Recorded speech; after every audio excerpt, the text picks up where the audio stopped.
So anyway, welcome back. Thank you all for coming and also for your emails. I found them very interesting and helpful, and I hope it catalyzes a good discussion today. But I did want to start out with what I think is the dynamic on the surface. And that has to do with the fact that these meetings will be made public. They'll be posted on YouTube.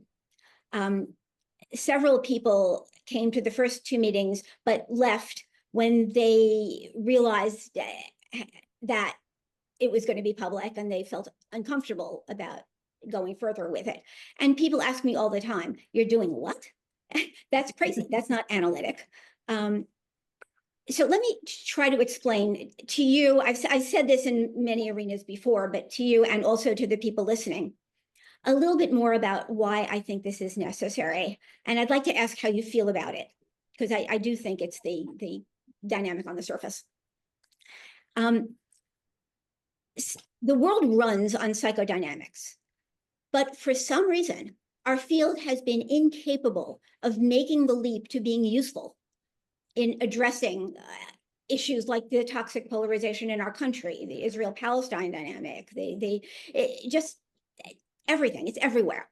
But psyche is out of vogue. Even our own fields are all about medication and cognitive behavioral therapy. And we don't know how to do it. We weaponize our own insights and throw them at each other. And similarly, the outside world doesn't seem to want us, and we don't know how to reach out to them. I think that's an analyzable conflict. If I saw a patient who seemed gifted in so many ways and was unable to use their gifts in the world, I would say, you need analysis. So that's what this is about. And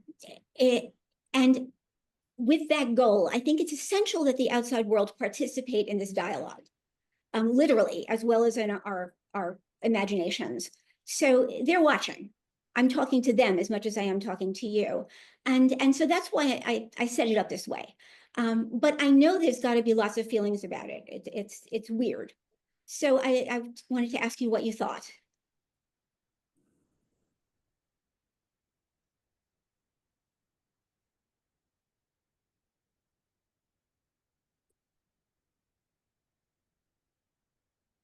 I can't hear you.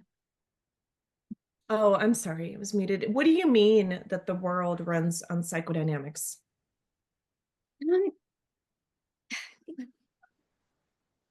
You know, how we feel about each other, our feelings, our fantasies, our drives, where we come from.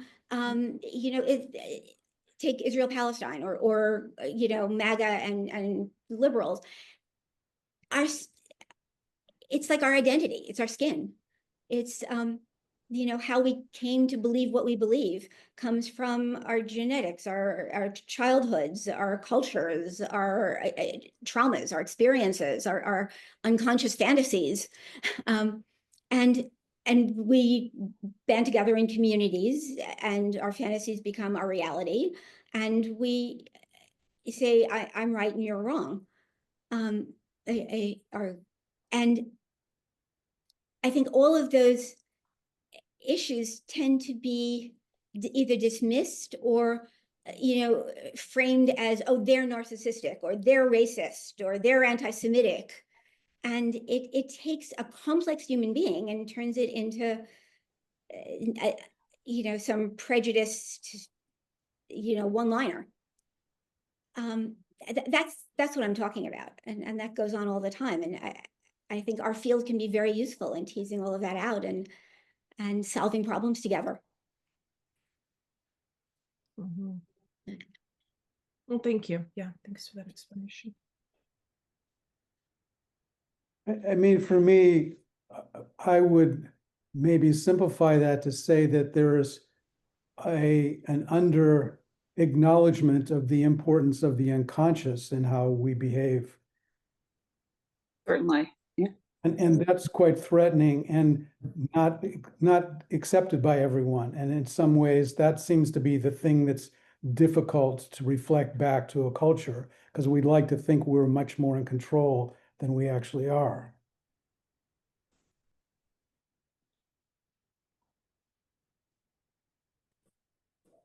In fact, we accept the unconscious on a cultural level only from artists. You know, That's true. It doesn't mean moral equivalence. Some people will respond to me as if I'm suggesting that because we all come from different centers, then, you know, truth is relative and morality is relative, and nothing is real and nothing matters, and there's nothing out there beyond ourselves. I don't think that's true. I do think that, like an individual analysis, if you can make sense of a conflict, you find a solution. There's a creative solution out there. And you can move forward. It's not just I'm okay, you're okay.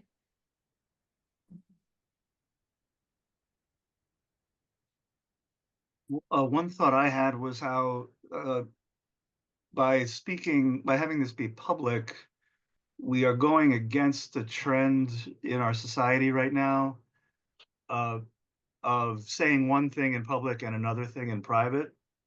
Like you're constantly hearing in the news that a lot of senators and Congress people feel one way about events privately, but because of, you know, these perceived threats, legitimate and you know, every kind of personal threat, people aren't saying the same things in public they're saying in private. And if we were just one more private group sharing private thoughts, that's really not addressing this problem of how do we learn how to speak difficult, threatening things for real, like not behind closed doors.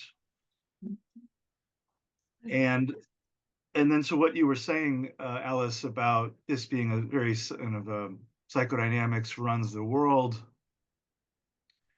I mean, we can choose to think, well, you know, we have the more enlightened view and we are on the side of justice and everything. But then if we make the mistake of kind of not trying to understand the kind of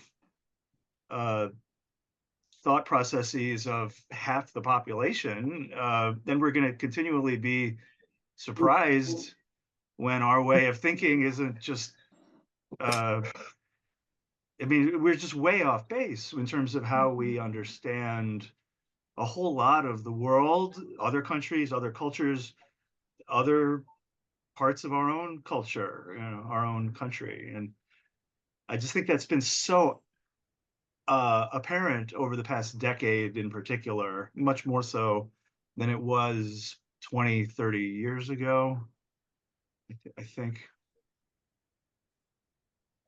It's funny, I often joke that I started my career as a blank screen and I've transitioned to a full screen. And every time I say something, whether it's to a patient or on Facebook or on TikTok or here, I think about the fact that I don't know who's going to hear it. And so I have to be really honest and really authentic and not be hurtful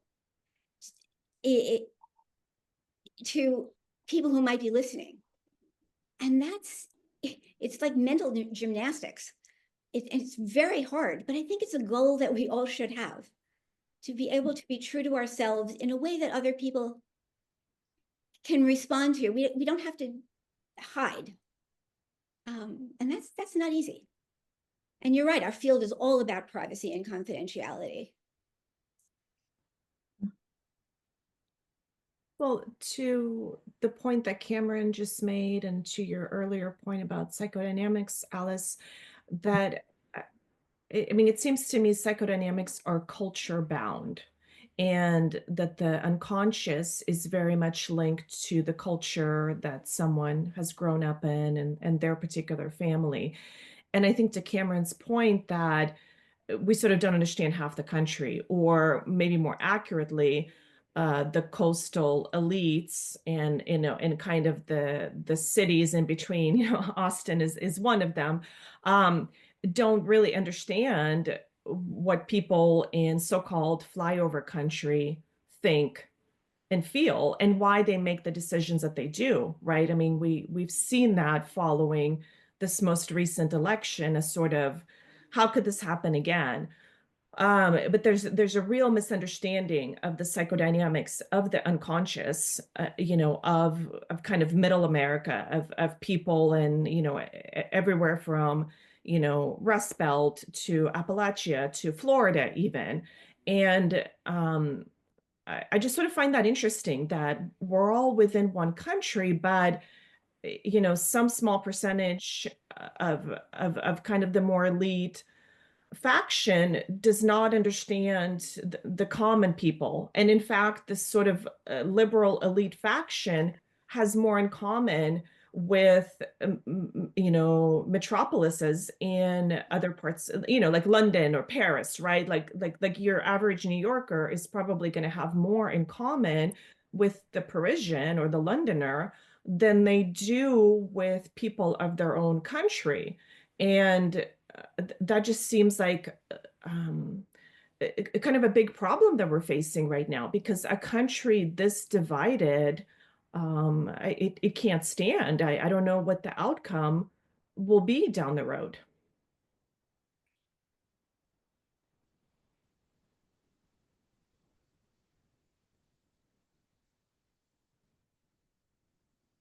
Well, that's an interesting thought that the unconscious is anchored to a particular culture, particular family upbringing, and so on.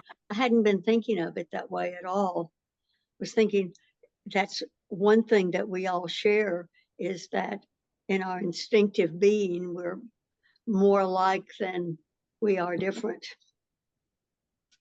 everywhere. Mhm. Lynn, I think of that in terms of some of the recent conflicts around immigration, that clearly people coming from majority Islamic countries have a different kind of unconscious in, say, the way that men relate to women than men have in countries that have been majority Christian for, for centuries. That, I mean, that's just one example I can think of, right? Where the unconscious is really quite different, and it leads to clashes between these different groups of people. Is that a difference in the unconscious, or is it a difference in the way in which men deal with their terror toward women? It's manifested culturally in a way to be defensive or to protect or to manage hierarchy, but I'm not sure that the unconscious is that different. I agree. And it's also how people feel about the unconscious, allowing the unconscious to exist. I mean, it exists, allowing one to be aware of one's unconscious.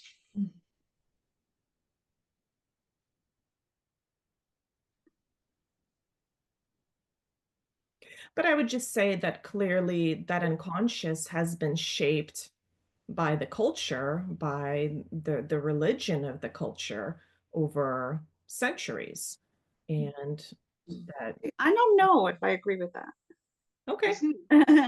Isn't it like object relations? Like our unconscious is deeply affected by who our mother happens to be, is it not? Or who our father is? And how is growing up in Texas versus growing up in Pakistan? I mean, isn't that object relations to some extent of, I mean, how could it not influence one's unconscious? I don't know, that's my opinion. But I think it's useful to look at the art or the music or the myths of all the cultures to see that there may be more in common, that there may be some universal bits of the unconscious that are not culturally determined. I mean, they make us human. Right.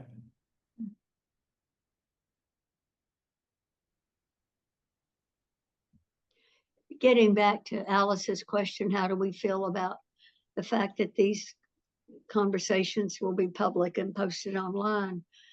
The idea between private and public, I think of private as being where you might say things that would be embarrassing if people knew you were saying them, out loud. And yet that's what we're being asked to do in this. So, and I kind of connect that to allowing our true feelings to come out, our true opinions to come out, our true beliefs to come out. The things that Cameron was saying, you know, senators, for example, tend to keep hidden or saying only among other buddies, you know. I think that's a really, really interesting question in that Agnes Callard chapter that I kind of summarized for an email. That's one of the conversations Socrates has, or it's one of the conversations that Alcibiades has about Socrates. And he says, I was so upset, I was trying to seduce him, and I sent my servant away so that we could have a private conversation. And Socrates just said the same old things he always says. You know, like he was expecting to get a more erotic version of things. And he, but I associate the unconscious with things like those instinctive feelings, or fear, or rage, or lust, etc. And people are typically pretty afraid to just let that hang out, you know. I mean, I think there's a distinction between the privacy of a conversation, the kind of conversations we're having so far, which are kind of political, personal belief kinds of vulnerability, and a psychoanalytic interaction, which disclose a lot more about, like you're saying, Lynn, fantasies and desires and things like that. That feels like it's a different frame and a different kind of a vulnerability. So we're not disclosing what happens in an analytic session. We're disclosing more of what happens in an open, trust, an authentic conversation around difference.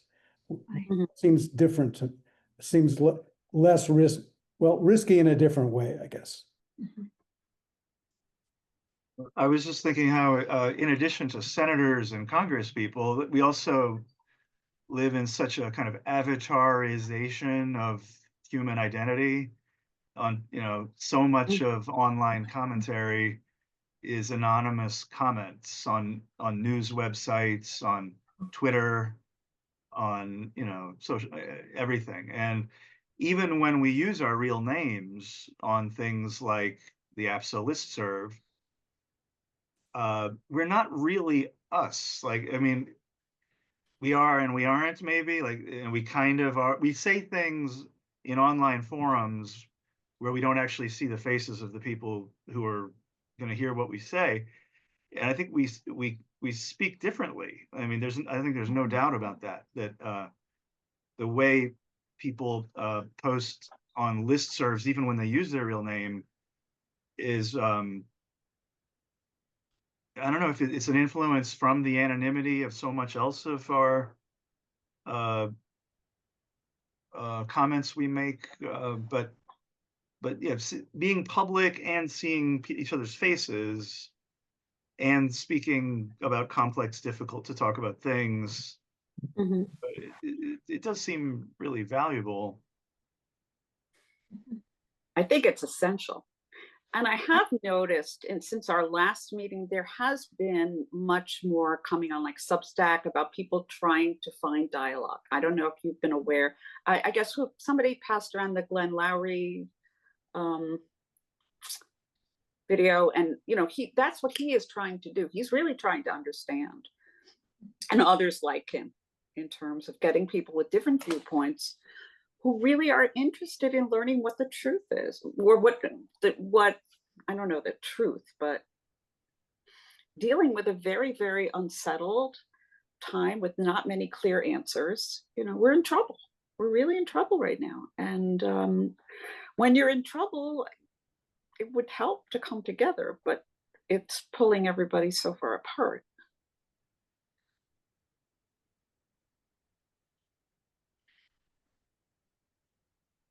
Is it worth thinking about a particular pulling apart dynamic to tease out, whether it be liberal conservative or you know, Israel Palestine, or racial or religious differences, to see where the political issues are, the unconscious issues, the psychodynamic issues?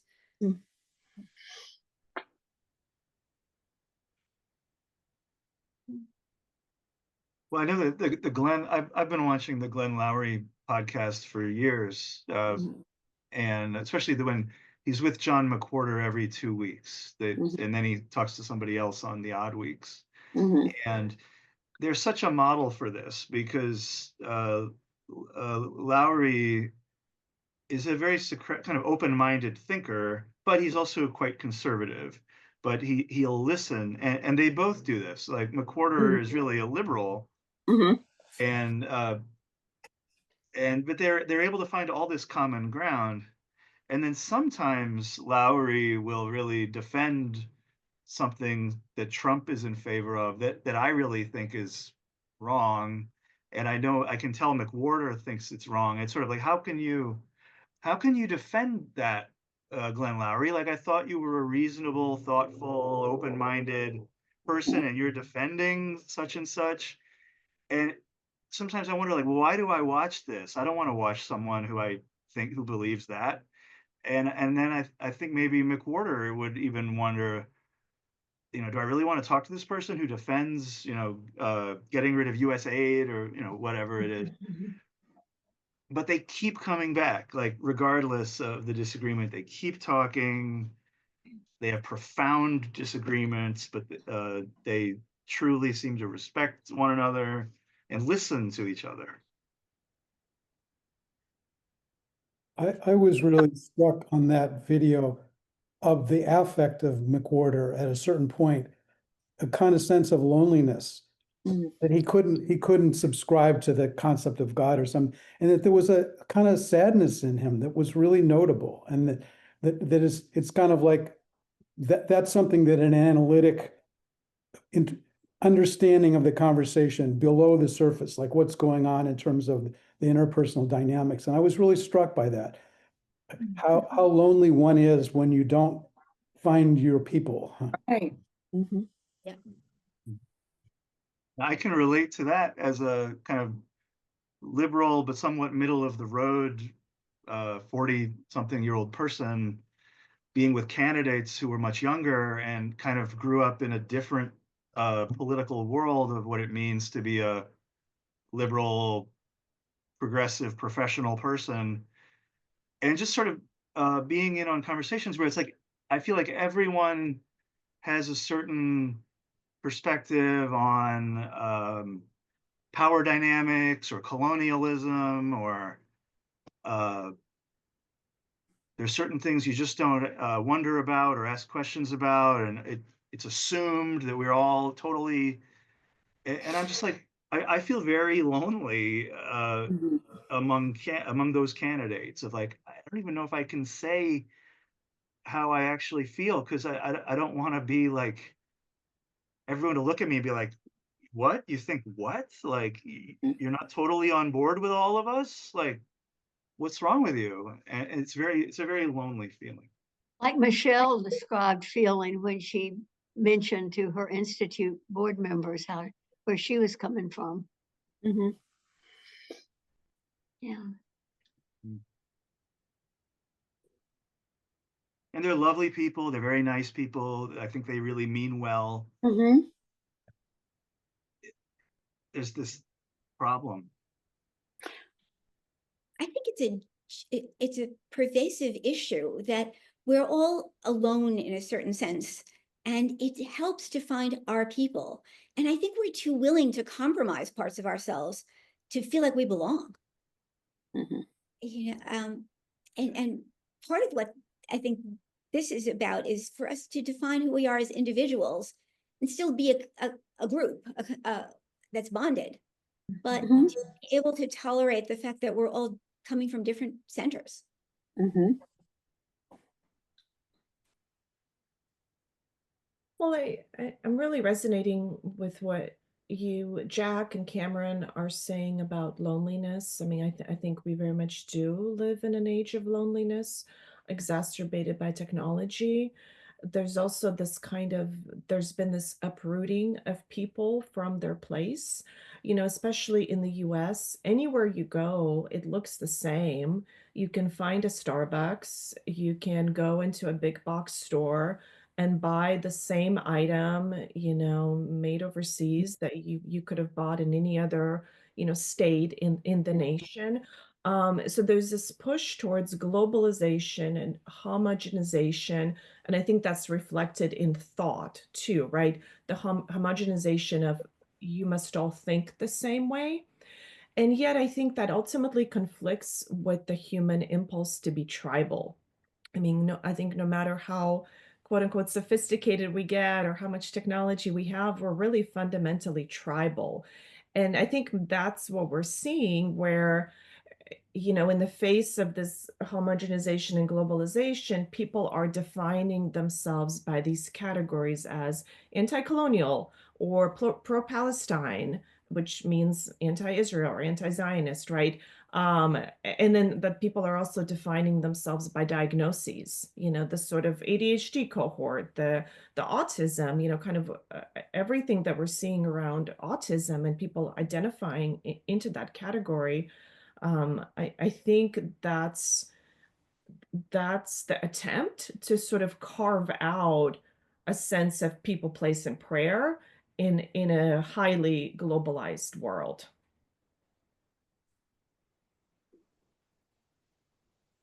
Not too long ago, there was a little science news brief. I may have mentioned this before.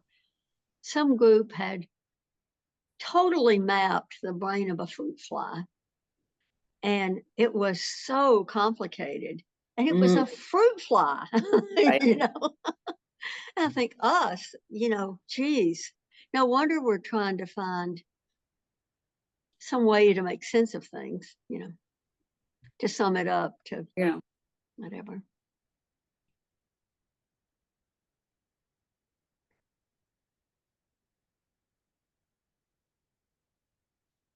To me, the public part of the conversation is really great. I love that. And that doesn't bother me, just to stake out myself on that.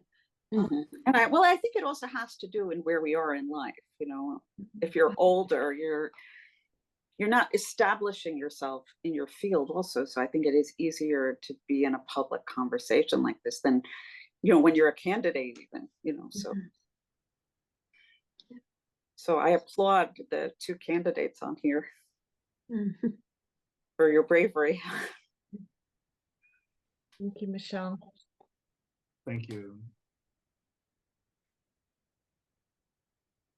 I feel like I don't want to talk too much, but did anyone see the New York Times article saying there's one song that seems to really capture the world we're living in right now, but it's a 60-year-old song. It's a Bob Dylan song, the one Ballad of a Thin Man, where it's from the late 60s. It's the one where the refrain is something's happening here, but you don't know what it is. Do you, Mr. Jones? Oh, And I think we I think we on the left have a tendency to think, well, we know what's happening here and we know what it is, but we really don't. Nobody does. I mean, we live in such a dynamic time of tremendous change, and I don't think anybody really has a handle on it. But Alice, I mean, when we talk about the psychodynamics of the world, like, yeah, we can use our ability to like so often when I'm with patients, I don't know what's happening. But I try to stay present and keep thinking and keep being able to communicate and listen. And so, yeah, those skills seem really useful when no one knows what's going on. no one knows. But isn't What? it strange that our profession seems, I guess, like from the greater powers that be, doesn't seem to be getting that. When I spoke up at this meeting, this analyst meeting, and I said something at this meeting, I said, well, isn't analysis, I may have said this the last time, so I apologize if I did, like, isn't analysis about slowing things down so we can really see what's there? And I was told, we're in the middle of a fascist coup. There's no time to wait. But isn't there room for both? I mean, can't you protest and do what you need to do and also because otherwise you're going to be an unhappy, miserable person, regardless of what happens. I mean, you have to live your life and be with people you love and work with people, and that seems to have gone off the rails. It's so tragic.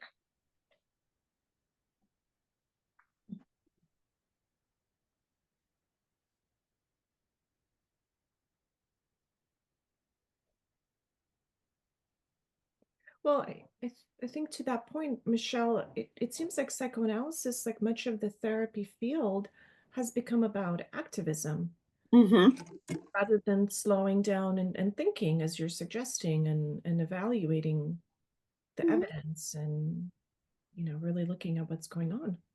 Right. We used to call that acting out, and it was a bad thing. Exactly. Exactly. But why would it be one or the other? Why would even it? Let's give giving room for both. Why would one usurp the other? I don't. I think people were too. Granted, also, we're every month we move away from this. We're getting used to this new uncertainty. I mean, we're in it. When we were first thrown in, I think people were just didn't know what to do or say. It was like a shock, and then a mourning period, which we're having trouble with. But I do see some hope in people coming together and speaking a little more from our last meeting to this. Which is interesting, because I think part of this whole question is there's a system that's bigger than us, and that something is emerging in a system, just like in an ecosystem. So there's a pond where there's some new input of algae or something like that. So then the question is, how do you understand what's going on in the system? And maybe the parallel in psychoanalysis is what is emerging from the unconscious. And without pushing it in some particular way, how do you help the analyst and work with what's emerging? So we're trying to look at a system to understand what's emerging, but then there's also points like acupuncture points where a small amount of energy might make a difference. And how does one figure out what is what? Where are the leverage points and where are the you don't really know what's happening points? And as you say, Michelle, I think that's the challenge.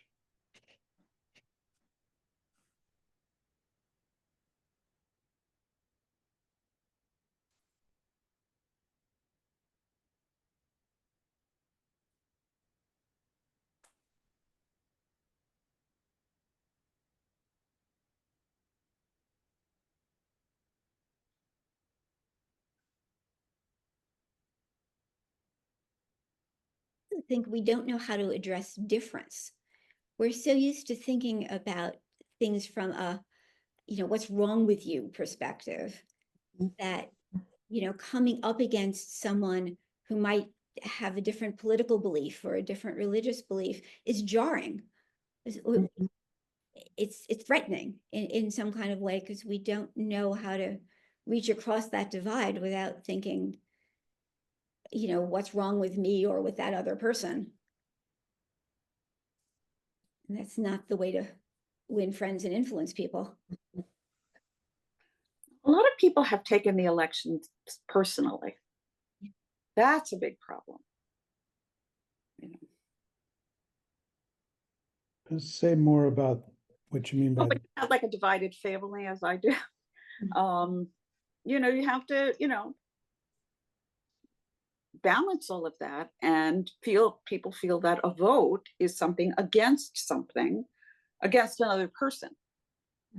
Like if someone voted one way and maybe the person came from that other side, that person took it as, like weaponizing against the person who had a different point of view. And it's very hard to talk about it, to not take it personally, to say this is not just about one person's vote. That sparked a thought in me of I think, I'm from originally Louisiana, and I lived in Northwest Florida for 5 years, which is very conservative, and I live in Maryland now for 10 years. But I hardly ever come across a Republican anymore in my life, or a conservative.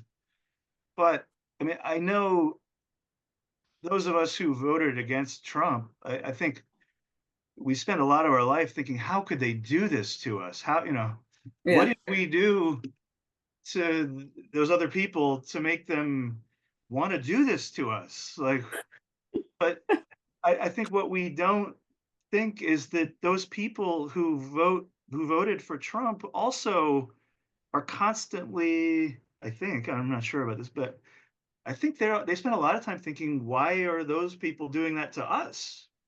Like we on the East Coast are doing something to the people in Nebraska that we are not aware of that we're doing. Mm. And people in Nebraska, I think, are, I don't know why I pick on Nebraska, but there's something there that we are totally unaware of, I think. Yes. My girlfriend Ellen told me something funny the other day. So Ellen has been an activist for many years. I guess she's 84. And she, some years ago, she would be standing out in front of Planned Parenthood when it was downtown.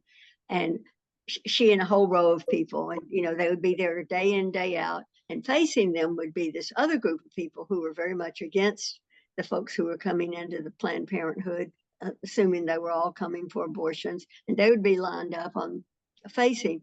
And these two groups would be facing each other every day, with their different stances. And one day it was really cold and it was raining and it was miserable. And Ellen told me that she just suddenly had this realization that she had way more in common with the opposition protesters, because they were all wet and cold, than she did with, a lot of her friends. And So, I thought, wow, that was a real Zen moment there, Well, I felt that way down at the legislature. I think I've mentioned to you all, I've been down at the legislature in Tennessee all this session. And I finally started seeing these fellows who are, it's a super majority Republican legislature. So I was, seeing many, many more Republicans than Dems. But I finally just started seeing all of them as my chosen family of the moment. And it was interesting to see that, because then I was seeing them not as people I was there to protest against, although I was sometimes, or a lot of times, but I was seeing them in a fuller way, the way I see the members of my own family who think and feel differently than I do about a lot of things. And that's when I was telling Ellen that, and that's when she told me the story about protesting and being cold and wet. But I thought that was an interesting thing. And I began to see, being down at the legislature, day in, day out, I began to see that really what we were doing down there is kind of what this little group here is doing. We're staying in the same rooms day in and day out. Of course, we observers weren't allowed to participate. You could hold up a sign, but you couldn't talk. But we're staying in the same room and butting heads, so to speak, but staying in the same room, like you were talking about with the podcast, the Glenn Lowry podcast, how McWhorter would stay in the conversation, whatever, And so I thought, well, that's good that we're doing that, It was interesting. I don't know. I find it very boring to be in an echo chamber. I really find it very, very boring. So you can guarantee that you know what somebody's going to say, and you also miss the substance underneath. Mm-hmm. Because all of this stuff is really worth talking about. It's existential, really. Mm-hmm. And we need to talk about it. And we need a diversity of opinion. Mm-hmm. Speaking of diversity. Absolutely. I think it's the new prejudice. It's thinking differences. Mm-hmm. I found, on Facebook, I was surprised that my conservative friends really have been trying to engage with me, even to the extent of accusations. Everyone else would say, they're horrible, they're bullying, they're terrible, block them, delete them. But I found myself engaging with them until they helped me figure out where my blind spots were. That we're not like this, we're like that. Damn it, you little bitch, you know. But if you get past that, and I came to understand what they're saying, there's a kind of sigh of relief. And there's a separate message group on Facebook that one of my friends labeled Alice's Bad Friends. And it's me and my 4 MAGA guys. It's like Snow White and the 7 MAGAs. You know? But it's kind of fun to fight with them. But the bonding is real. And I've sort of been on their side when they say that the liberal friends keep saying, Alice, they're so bad. Can't you see how bad they are? They're just saying nasty things about you.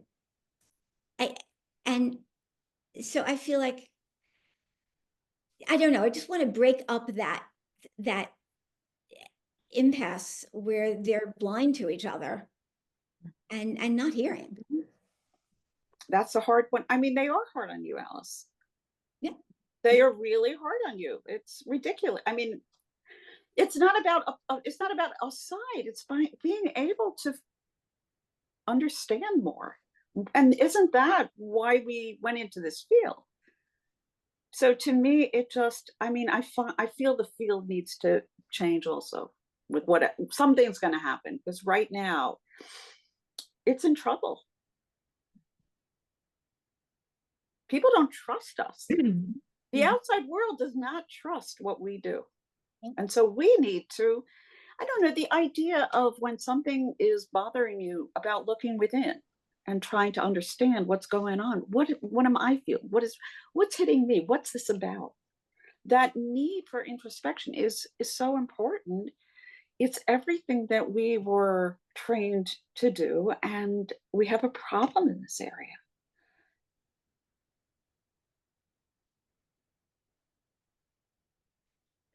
Yeah, I mean, your Facebook page sounds very lively, Alice. Looks to be a fly on the wall there. And maybe to follow up from what you're saying, Michelle, it seems like what's shifted, and I find this really baffling sometimes, and maybe this has to do with the way I grew up, in which there wasn't kind of affirmation or validation, and I didn't expect that there would be. I mean, I think in some ways it's made me a pretty strong and resilient person. But what I've noticed and I don't remember this even being the case when I was in high school or college, but there seems to have been this shift where now there is the expectation that other people validate your choices. I see that over and over again in the consulting room, right, with patients who are all too ready to cut off a family member because they don't validate or affirm, a certain life choice. And, sometimes that has to do with gender and sexuality. Sometimes that has to do with political beliefs. But I find that really baffling. I don't think we used to have that as a norm, as an expectation. I mean, here's one example. I think well, I'll use an example from my life. I think I've shared with all of you with this group briefly, a little bit of a vulnerable share because it's out there on the internet, but I became Catholic. I joined the Catholic Church, right? And I know that there are lots of people who would disagree with that, who would be opposed, but I don't expect to go out into the world and for people to say, good girl, Katrina, like, good for you being Catholic, right? Or to affirm that. I think people can have their own opinion about that, and they can even disagree with me. And it doesn't cause me to crumble or to feel like I can't have a conversation with this person anymore. And of course, there also are legitimate criticisms of the Catholic Church that, I'm happy to engage in those conversations. So that's just an example from my life, but I find it baffling that people take on an identity or make a certain decision, and then they expect everyone around them to affirm and validate that.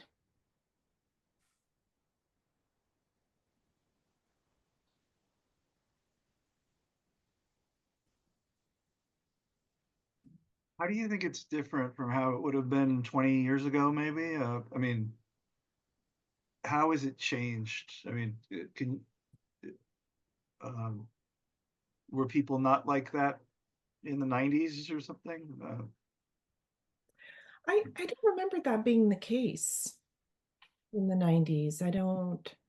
I mean, I graduated, I was class of 96 in high school. And then when I went to college, and I was actually telling a friend about this recently, it seemed to me the seeds of anti-colonialism and also what became anti-Western civilization were being planted there then.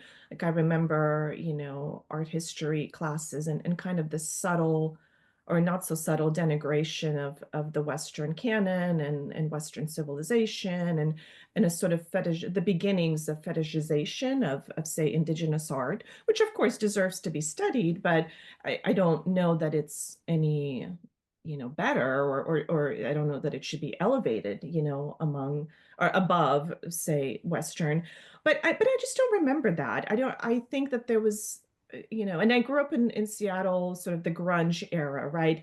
So maybe just thinking of that example too, that it, kids dressed in all kinds of ways and stomped around in their Doc Martens and went to see grunge shows. But I don't, that there was an expectation that people would say, good for you, this is your identity. We must validate this particular identity. It seemed like there was a lot more freedom to express oneself. And it seems like we live in very like what's the word, like fraud, like things feel very high stakes, like it all just feels life or death, right? Like if you don't use someone's pronoun, that it all of a sudden it's hateful. Right. And even this conversation we're having about Trump, that a family member who voted for Trump, right, it's seen as very personal. It's sort of, how dare you not affirm my own liberal worldview.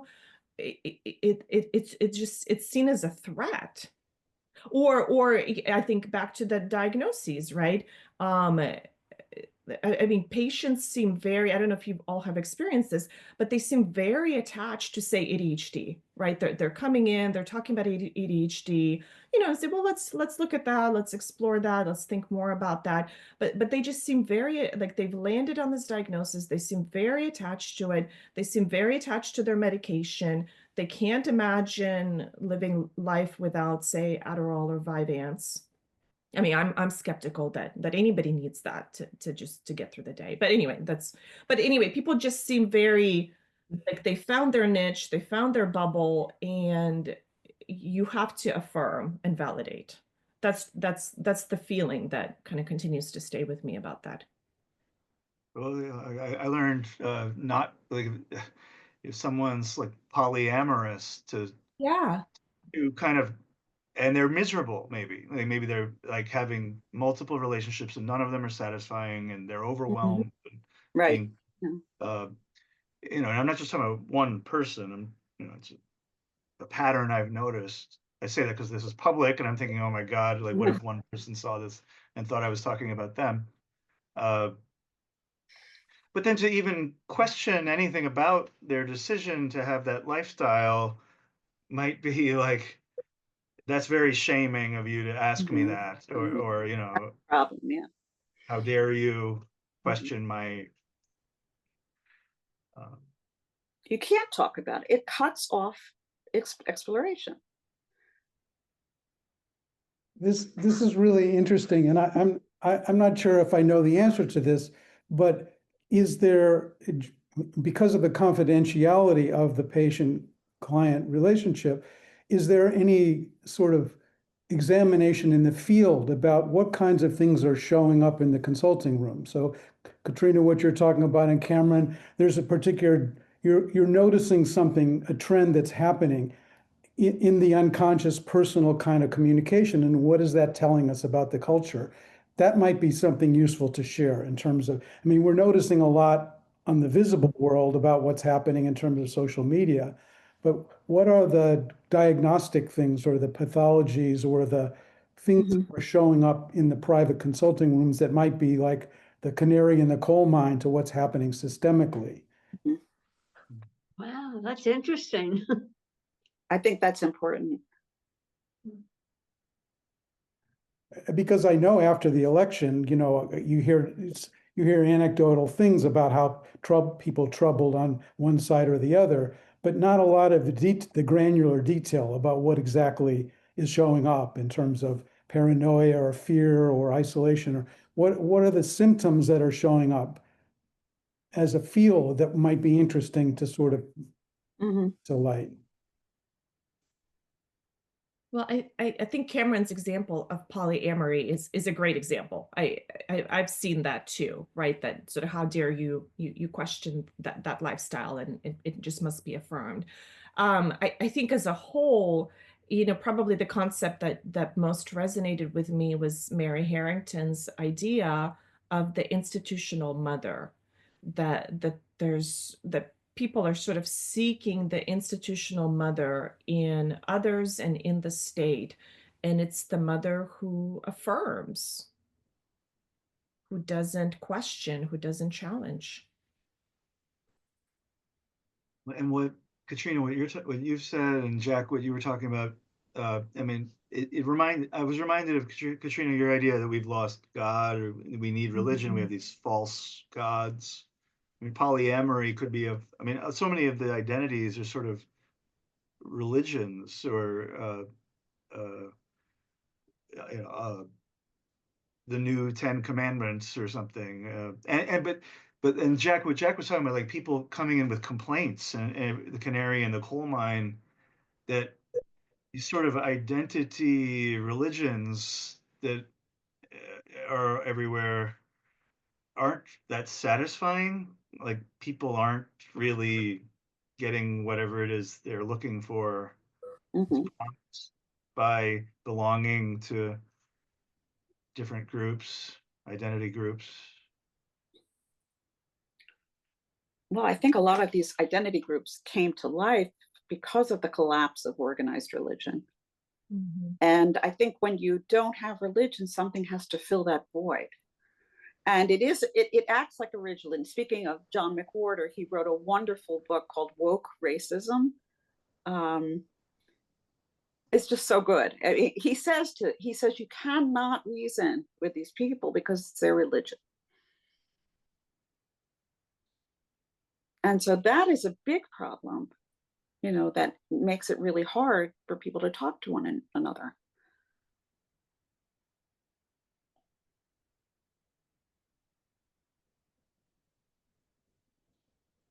Yeah, it's true. So many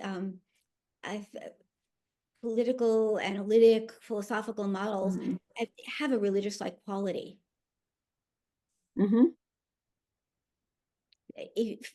Classical analysis, where It's another one.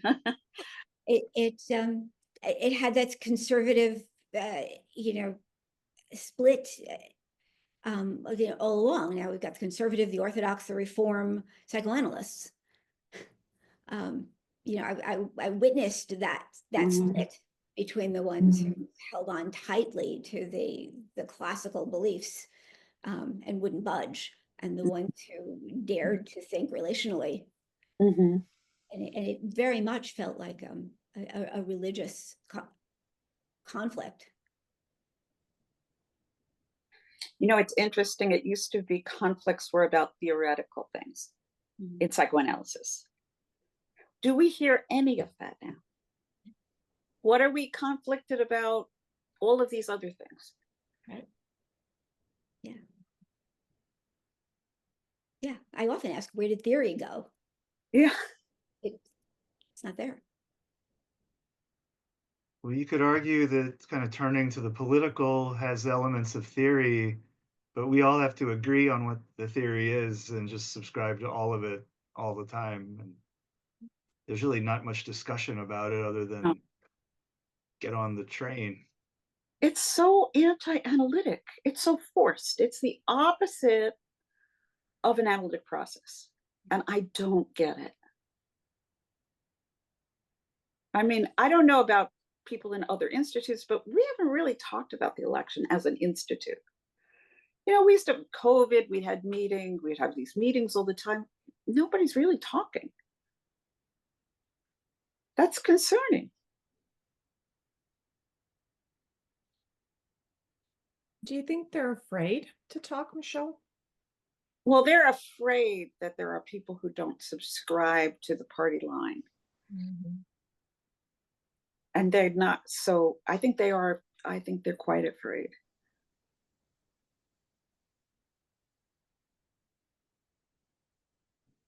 You know, the thing is, we're all not really in control of so much. So if you talk about it and it's a difficult conversation, well, you can live, these people know each other well, you would hope that you could live to see another day and do what we really are trained to do quite well. And yet it isn't happening. And in fact, I think the psychoanalytic listservs where people are talking about all this political stuff is worse than any other thing out there. And I think there's a certain amount of like that people know better, rather than the idea is humility and knowing how much we don't know. How much do we of the unconscious? How much you can't know it. It's there, but you have to know it when it's the factors are right to allow it to come into consciousness. But you can't force it. And you know, we were forced into diversity, not just institutes, the whole country was forced into it. And yes, there is very good things about being open to diversity, but you can't shove it down somebody's throat and say, this is how you have to do it. And that was the problem. And we have at our institute, you know, some candidates of color or other minorities, and they actually on their own have talked about how this whole diversity thing was really not helpful to them, you know, sort of on a one-on-one basis, but it didn't really accomplish anything except for this backlash. And it is important that people of difference learn to talk to each other. You know, I'm totally for that. But it's how it was done, I think, that was problematic. Well, I think that is woke racism, because it reduces people to literally skin deep characteristics, skin deep observances. And what about the person on the inside? What about the whole complex person? I mean, certainly no two Black people are alike, just like no two white people are going to be alike, or two Asian people, and so on. People. Yeah, people. Yeah, exactly.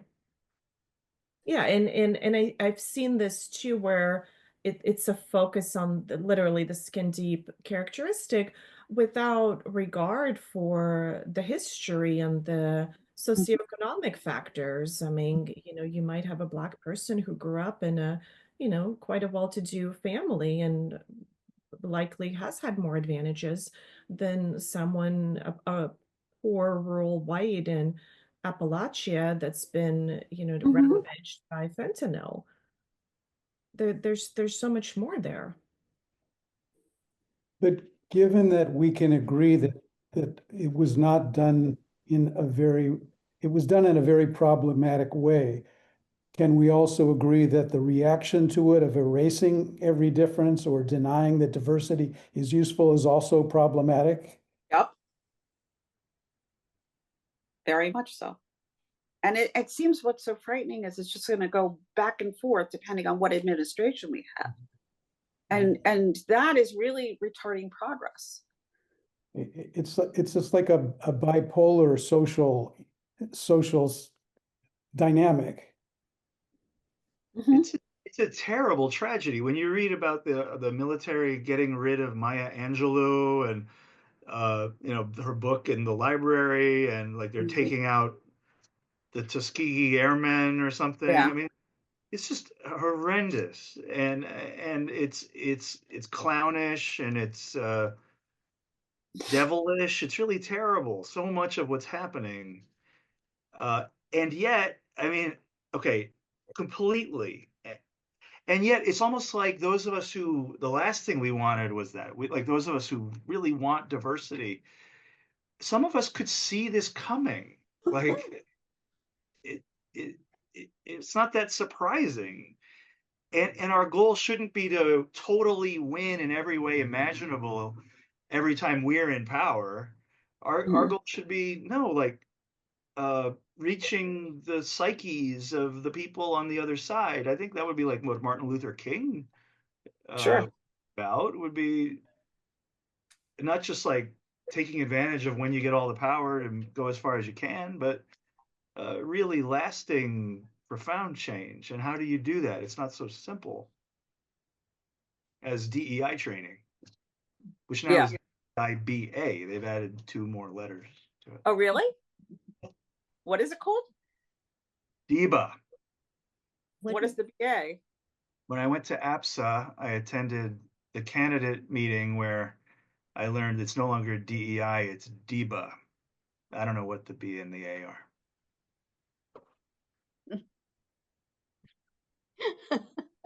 Oh, sorry. The B is belonging. The A, I'm not sure.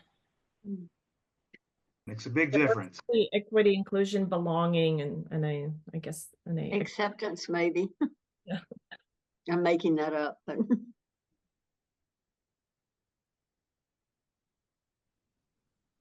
So if we look at this sort of systemic oscillation between extremes, how do you deal with a patient who comes in with very much extremes in their personality, you know?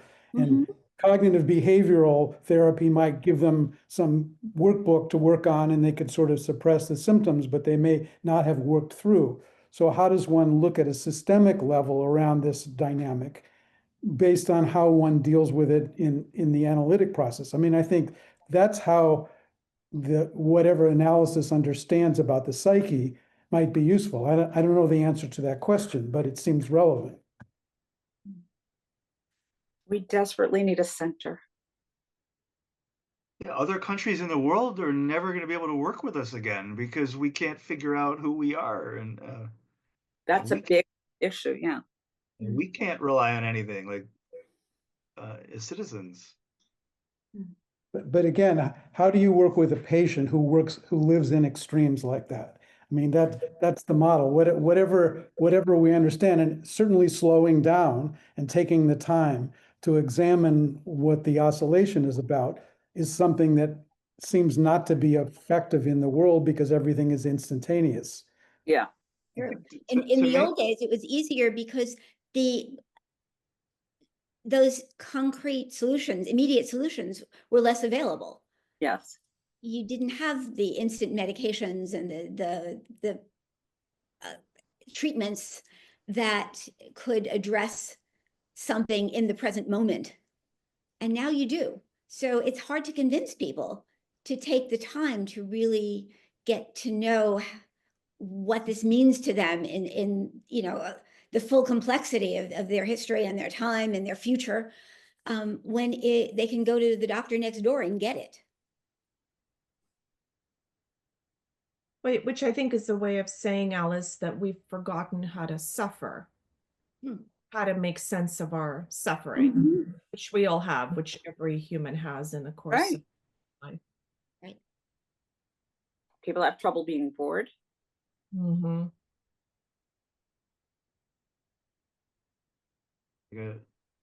A newspaper a long time ago would be incredibly boring. If you looked at it now, it wouldn't just be clickbait all over the front page. Oh gosh, yeah. Well, that's the other thing, is the media is such a big problem, and now you have the alternative media, which is also a problem. But I have to say one thing that which has been very good for me, because I exercise and listen to podcasts, and I learn a lot. I just, because that is a different genre. It's 2 people actually talking, having a conversation. You get to know them. And I've learned so much. Yeah.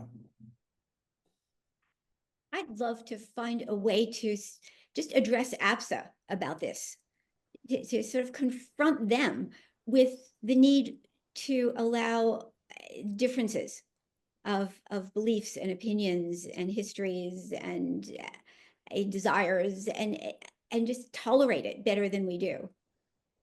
It Sounds so basic to me, and it isn't. I mean, it's so difficult. But listen to what you're saying. It's just basic stuff. But they're not doing it. No, they're not. There's a liberal bias, and when people say something different, they get attacked so quickly. All the isms, or the like racist, sexist, misogynist. Right. transphobic, Islamophobic, whatever, anti-Semitism.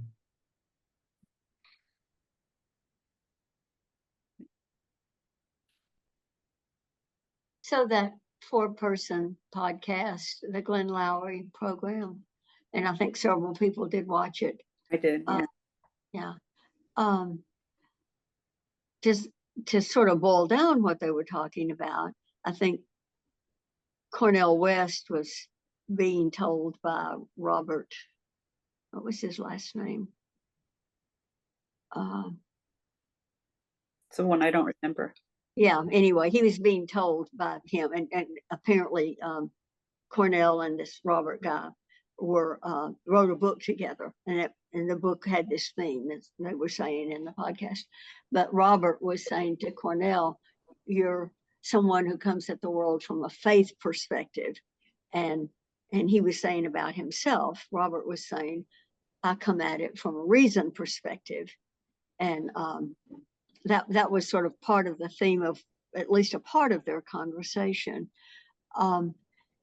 And having those categories, putting it in those categories, I think helped them talk about it. It helped to make it less a personal attack and more a position. You're taking this position, I'm taking this position. Mm-hmm. So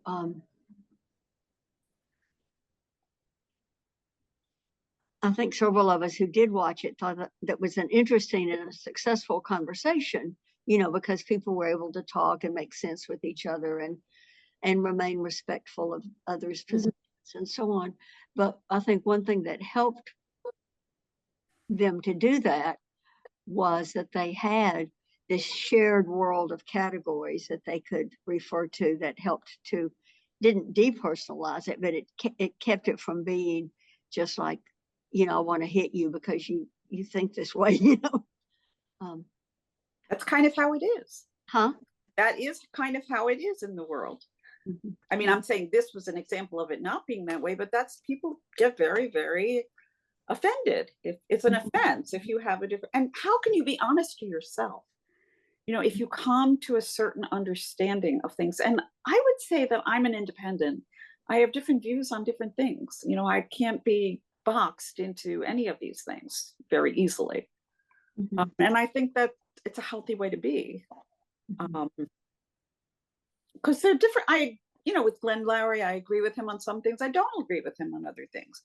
But there's something about his humanity that I love. He wrote a book, he wrote a biography, and he is so emotionally honest that it's worth reading. I mean, it took him a long time to get where he is. I mean, he's a brilliant, brilliant man.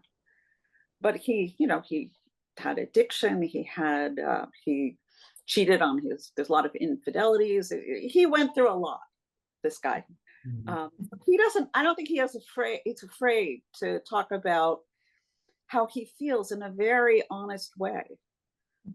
He even talked about his addiction treatment I think therapists should read that book, because he talked about how the first time he went, he was forced, and the second time he went to a halfway house and he used again, and then finally he realized that if he was going to change, he had to do it.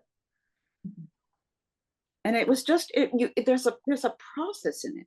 I listened to it, I didn't read it, I bought it on tape, but I think that's why I like him so much. I wish you could get him on here, Alice. If anyone, Gotta get more likes on our. What? We need more likes on our YouTube in order to attract the big guns. I think we do. I would love to meet that man. I just find him so interesting. That show Alice was on a while ago, that was a pretty big gun, though. The political Joe Walsh? podcaster. Oh, Walsh, yeah. Oh yeah, yeah. Yeah, he's an interesting guy, a former Republican who hates Trump. Yeah, no, that was good. And and that was. I was thinking. Go ahead. I was thinking how, like, the kind of unsympathetic viewer of this I think a while ago we were talking about how some responses were, well, these are just sort of anti-woke people complaining or something. And but I was thinking just now how, well, I mean, maybe some of that might ring true, but we're just like, it's not like we're saying we have the one correct opinion. We're just saying like they have their opinion, there's an opinion. Our opinion is we ought to be able to have different opinions. Like it's not that we are the right opinion, it's that Oh, our thank you. opinions are good. All opinions are valuable. I mean, not all opinions are good, but I mean, we're not. Well, but you know what, Cameron, you could take an opinion that you don't like and talk about it and understand it better, Do right? not go Like, straight to thinking the worst of that person's exactly. morality or intelligence or Hmm. what have you. But I think the question is, can people who are different from us imagine that we're empathetic enough to a marginalized population to be able to speak empathetically, but also to speak to concerns about the way DEI, for example, was implemented? Is, if I make it clear. I mean, I was working a couple of weeks ago in a group dynamics conference with people exploring queer leadership and gender identity. And it was a very complex thing. And as a straight white guy being in a group of folks who had had many, many experiences in their lives of being marginalized, being traumatized, et cetera, et cetera. And even within that community, it was very difficult for them to feel that there was sufficient empathy based on all their different unique identities. So I start to realize that everyone suffers from a sense of, am I being empathetically held sufficiently? And people who have a traumatic history, for them, Sure. it's even more sensitive. And so where to be in that to sort of, for us white, as they would say, white presenting folks, to be having a conversation about people who aren't in our identity, to trust that we care about this. We want diversity, we want justice, but we also want to be able to speak to what it feels like from our place with a certain amount of authenticity and a right to feel how we feel.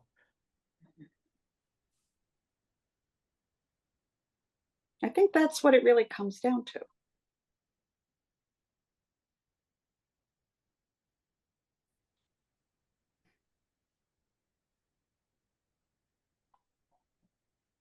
We're at such a difficult spot historically right now. The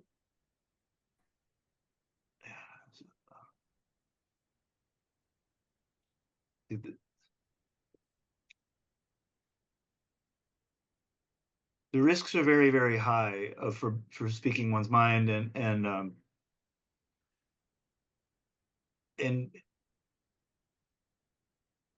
yeah, it's a tumultuous world we're in.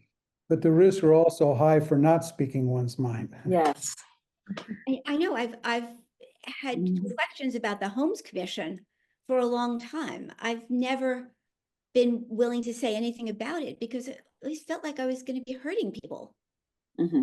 That for every person who would hear, there'd be a lot more people who would feel like I was just being racist or, something. And so I never. It never really was fleshed out in a way that we could really understand what their findings were. Because I also remember it's a very, very huge document. And, as a board member, we were instructed to read it. Not in full because there was too much, but a certain part of it. If you can't really talk about it and understand it, it could be interpreted. I was kind of turned off by what I read. And I'm not against being fair and trying, but it was again presented in such a way I was forced to read it. Not that, of course, these issues are important, but it's again, is it an elitist structure? Is that what the problem is?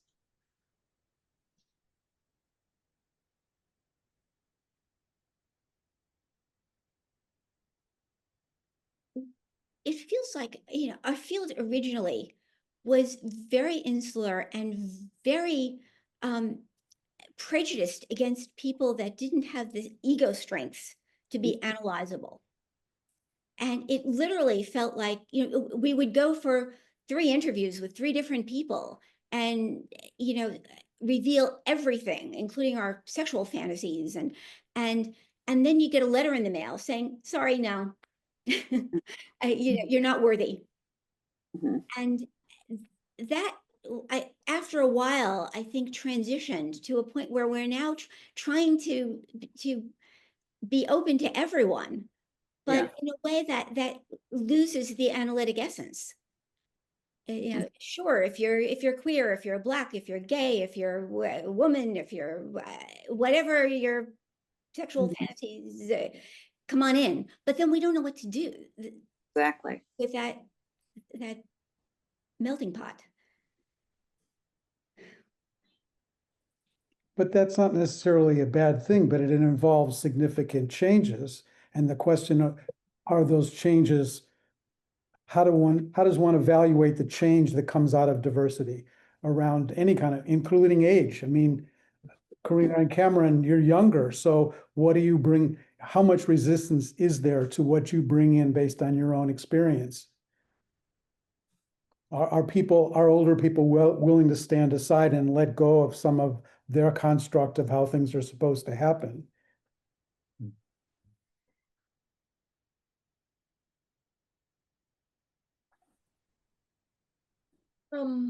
Yeah, I'm a big we were talking about podcasts earlier. I'm a big fan of the Symbolic World podcast, which is by Jonathan Peugeot. And he had a pretty lengthy one recently. He talks a lot about symbolism. He's an Orthodox Christian, symbolism in the Bible, etc. And he talked at length recently about inclusion and exclusion, and that necessarily each group, in order to be a team or a group, has to exclude others, right? Like a basketball team, you can't just include dogs. You're not going to have a team. You're not going to win anything, right? And I think that there has been, maybe to Alice's point, that APSA is kind of collapsing under the weight of this valuing inclusion above everything else. Well, if you start to include dentists in APSA, I mean, it's no longer an analytic organization. I think that's part of what the trouble is this valuing of inclusion above other necessary qualities, such as rigor, for instance, or a shared commitment to, what is analysis, what is analytic theory. That may be true, but I'm also a little bit suspicious around that because look what's happening in the military. There's this assumption that all this diversity has lowered the standards. So we're in a culture where people jump to these kind of conclusions about what diversity brings. So I'm not disagreeing necessarily with you, but I'm hesitant to go so far to say, well, it's lowering the standards that's bringing APSA down. I feel like there's something else going on that. I think it's a small group of people who are very, very vocal, who have really made it hard for the larger group of APSA people to participate. I mean, it's the same people every time, and most of them have left. Most of the real troubled people have left, and maybe it's not such a bad thing. I mean, there is so much that we don't know about what's happened, in this country, like since 9/11, in terms of, I mean, if we really get into the Hamas and all that stuff, which is a very hard topic to talk about, but that there has been influence in everywhere. It's an influence in law firms, influence in universities. I mean, I read an article yesterday in the Wall Street Journal. It was an actually very intelligent one about one of the 3% of conservative professors at Harvard. And he's like a moderate person who really wants to work with people. He said, these people are my colleagues. I am, I may not agree with them politically, but I've worked with them for years. The problem, he said, is mostly like administrators.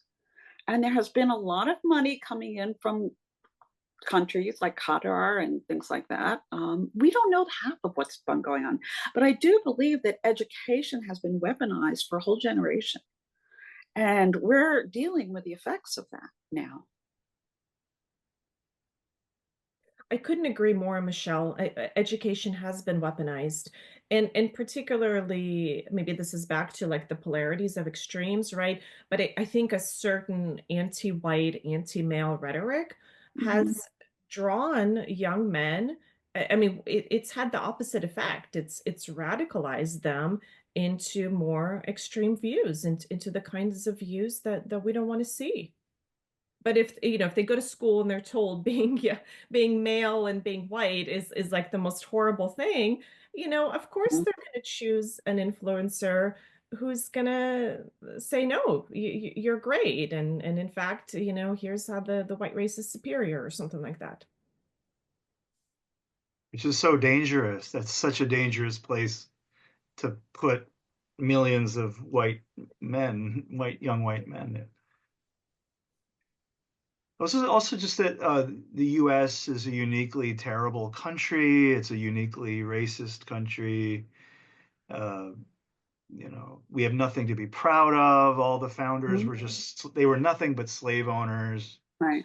They didn't give anything to humanity at all, because most of them, if not all of them, owned slaves. Therefore, they're nothing but hypocrites. So what is this country anyway? Nothing. This country is nothing but colonialist oppressor mentality. I mean, that so completely invalidates the American experience of the Civil War and the women's right to vote and the 1980s.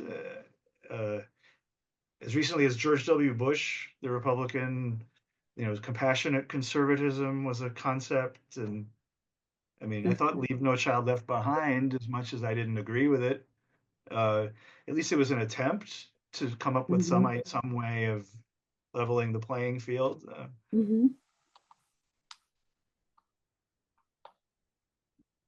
Maybe what we're saying is we need to be diverse, but we also need to be rigorous about what diversity means. Well put. Yeah.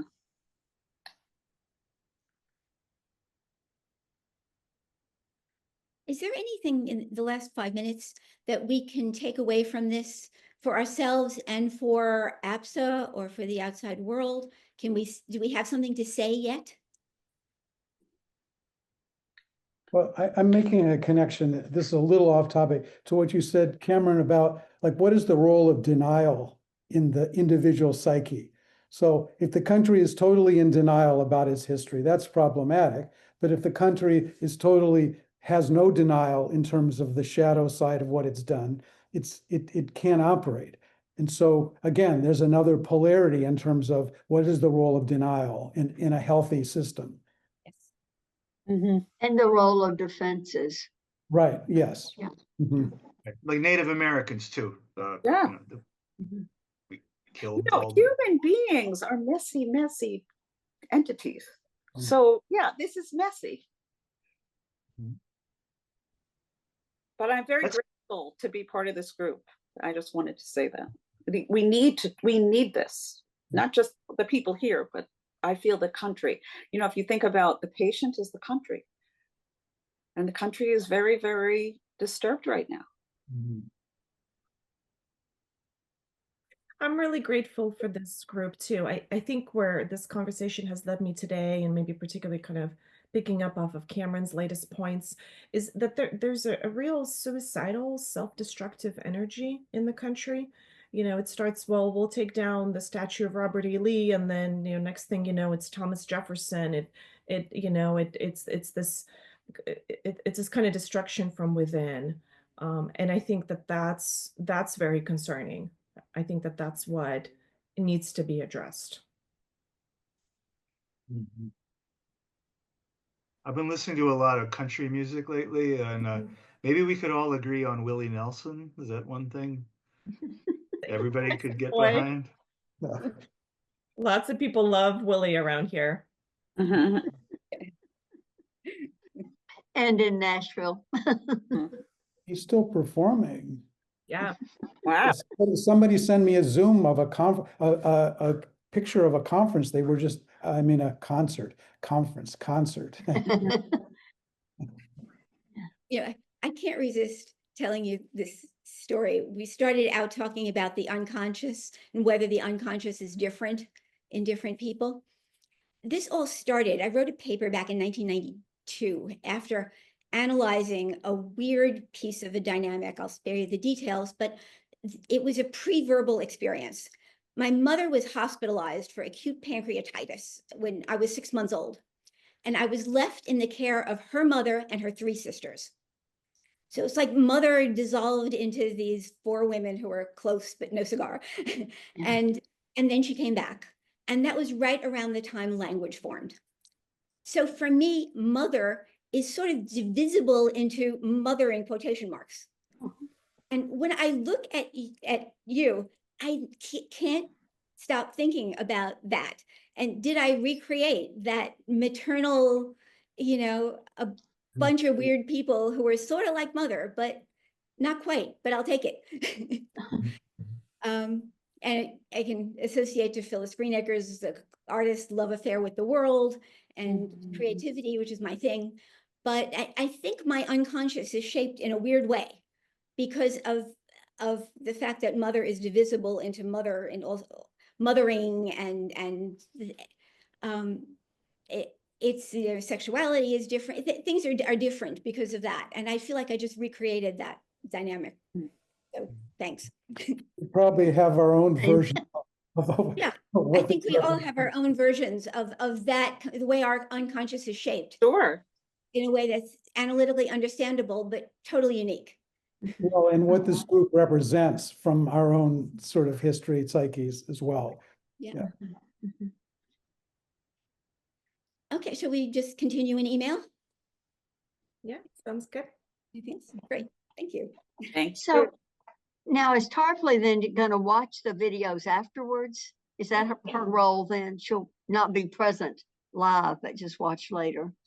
Watch it and give us your thoughts. We're going to get a review. We're going to get a 1 to 10 Likert scale Our own IMDb.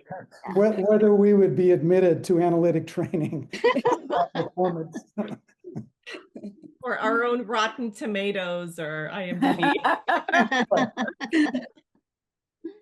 Okay, great.